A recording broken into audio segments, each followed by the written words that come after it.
Good morning. Good morning. Welcome to the Keto Mom page. My name is Stephanie, and we are diving into the book. We're diving into the book. I just got done working out. How is your morning? Happy Friday. I'd love to know where you're tuning in from. It is quite gloomy here. It is our town's homecoming. My kids are homeschooled, but they do play for public school sports. So they play volleyball for the high school. And we may go to the parade. We'll have to see. So where are you tuning in from? Happy Friday. I hope you're having an incredible morning. Did you get your workout in this morning or did you not? I did. I actually, to be honest with you, really wanted to sleep.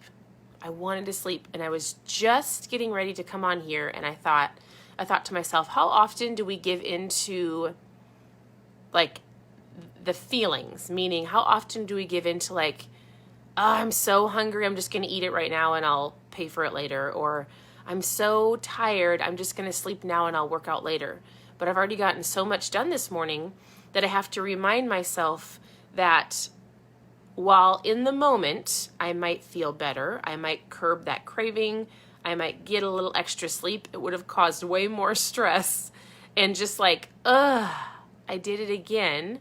I hate that feeling. I hate that feeling of I want to sleep. And I do, and then I get up and I'm like, why did I do that?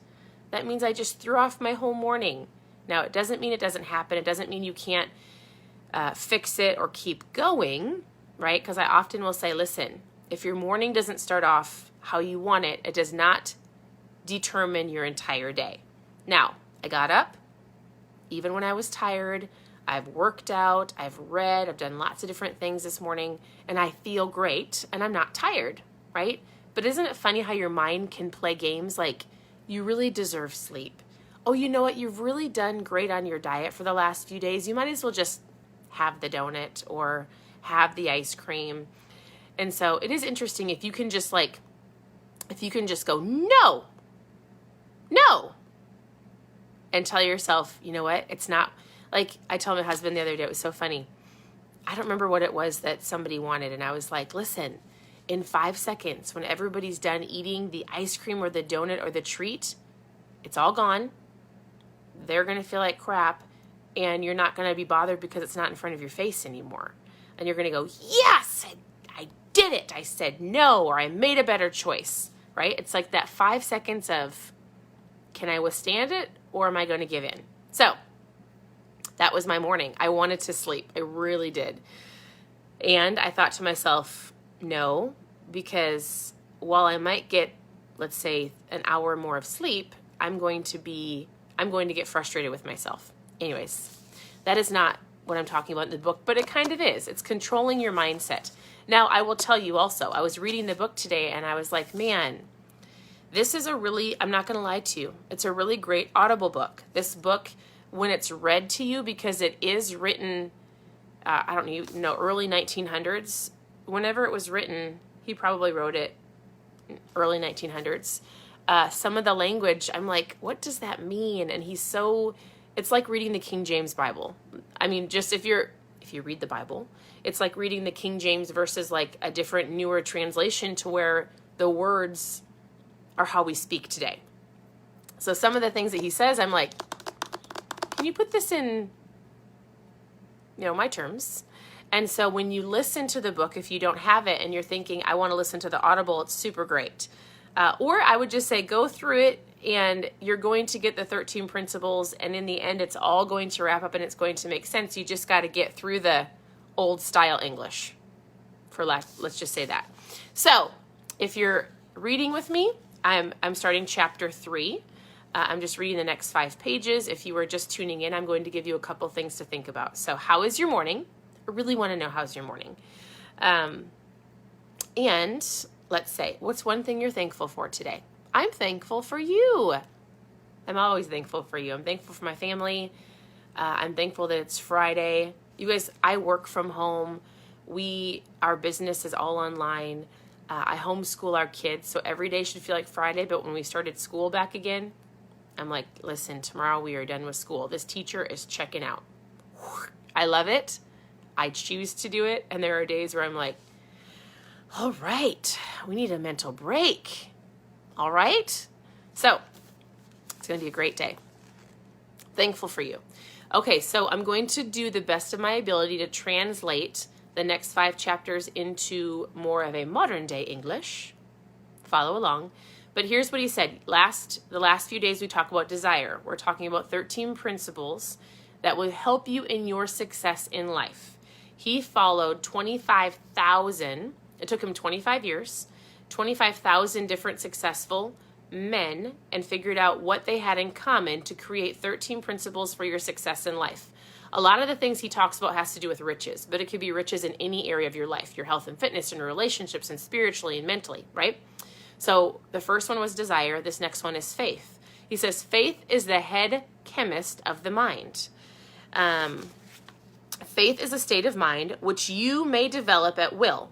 After you have mastered the 13 principles, because it is a state of mind, which develops voluntarily through application. You're going to learn something and you're going to apply it. I talk to people all day long on this page about their health and fitness. Maybe I've talked to you personally. So there's a point of learning. There's a point of having desire. There's a point of faith, and then you have to apply it. You've got to put it into action. What have you learned, maybe being here, that you've applied? Oh, I've been drinking more water. I've been moving my body. Don't mess up good for perfect. I've been only eating when I'm hungry. Remember, you can't take all the wisdom and knowledge and expect it to work for you if you don't put it to work. The key is action, consistent action over time. He's talking about faith. He's talking about repeatedly having a burning desire and then utilizing faith. He says, all thoughts which have been emotionalized, so given feeling, so every thought that you have is given feeling, and it's mixed with faith, begins immediately to translate themselves into your physical equivalent. So when you have a desire and you've got faith, you have an emotion towards it, good or bad, just so you know, and it will translate into a physical equivalent. It will translate into what you're doing, your actions, good or bad. So he says there are millions of people who believe themselves doomed to poverty and failure because of some strange force over which they believe they have no control. They are the creators of their own misfortunes because of their negative beliefs, which is picked up by their subconscious mind and translated into a physical equivalent. He says, millions of people believe they're doomed. You probably hear it all the time. I can't do this. I won't do this. I'll always be fat. I'll never be in shape. My family was overweight. I'm doomed to be overweight. I'm doomed to be poor. I'm doomed to never get married. Like, it's so interesting. If you just stop and think, and if you just stop and listen to what people are talking about, you would be like, wow. I mean, there's a lot of negativity, right? So people believe that, which therefore, so they believe it, or they think it, they believe it. It creates an emotion that creates their actions. The whole book is great. He tells lots of stories. He says, perfection will come through practice. It cannot come by merely reading instruction. Your actions will come as you practice. Your results and your goals and your beliefs will come as you practice, not by merely taking instruction, not by really reading a book, but actually taking action on that. He talks a lot about faith and what faith is. And then I also underlined, there's one section I wanted to read.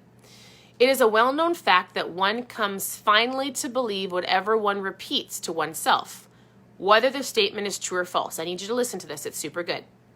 If a man repeats a lie over and over, he will eventually accept the lie as truth.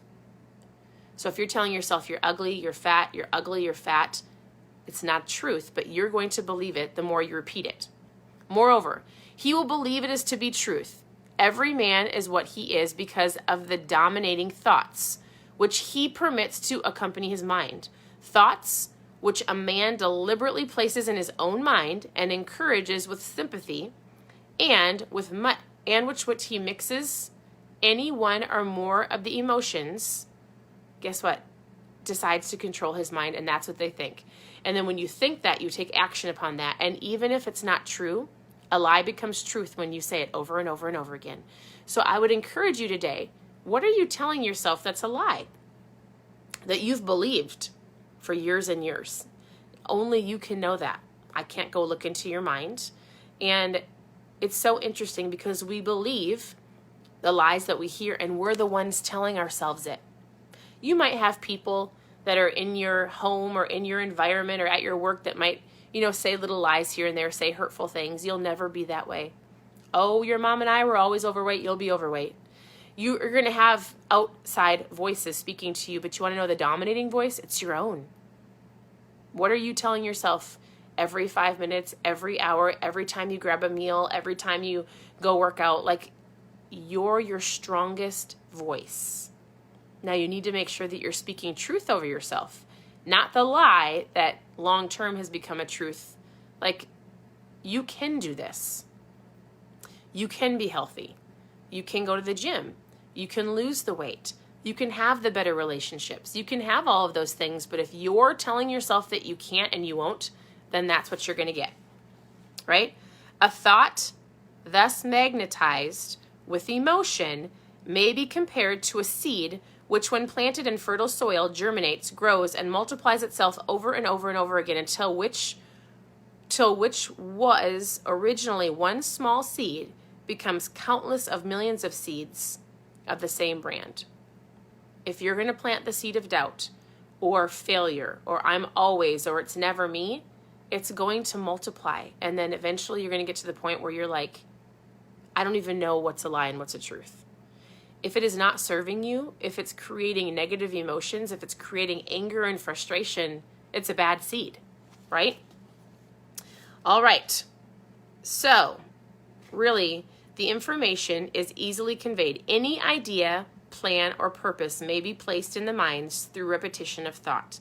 This is why you were asked to write down statements. This is why we talk about affirmations. If you followed along in any of the books, affirmations, what do you want? What do you believe? Vision boards, writing down what you want, even though you don't believe it. Writing down like, I am going to lose 50 pounds. I am strong. I am powerful. I am brave. Do you have an I am statement or affirmations or anything that you can speak out loud? Because the more you do it, repetition, even if you don't believe it right away, will become the thing you believe. Your mind hears it. It goes, oh, I am? Oh, every day, I am? Eventually you go, I am, not I am, but I am, right? It's powerful. Your brain believes what you tell it. So tell it some good thoughts. Tell it what you want. All right, we're stopping at page 73, if you're following along in the book. Your mind is powerful.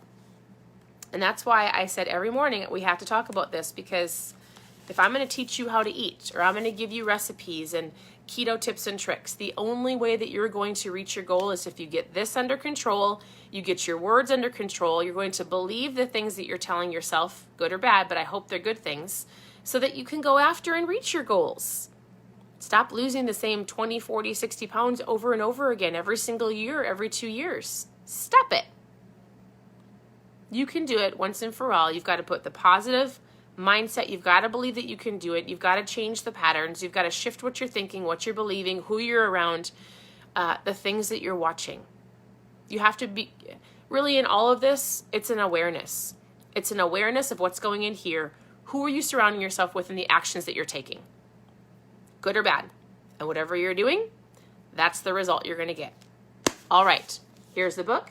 I hope you guys have an incredible day. Continue to tune into the page for clearly more tips and tricks on the keto recipes and how to eat and all of the fun things, right? I appreciate you. Have a great morning. Happy Friday, and we'll talk to you soon.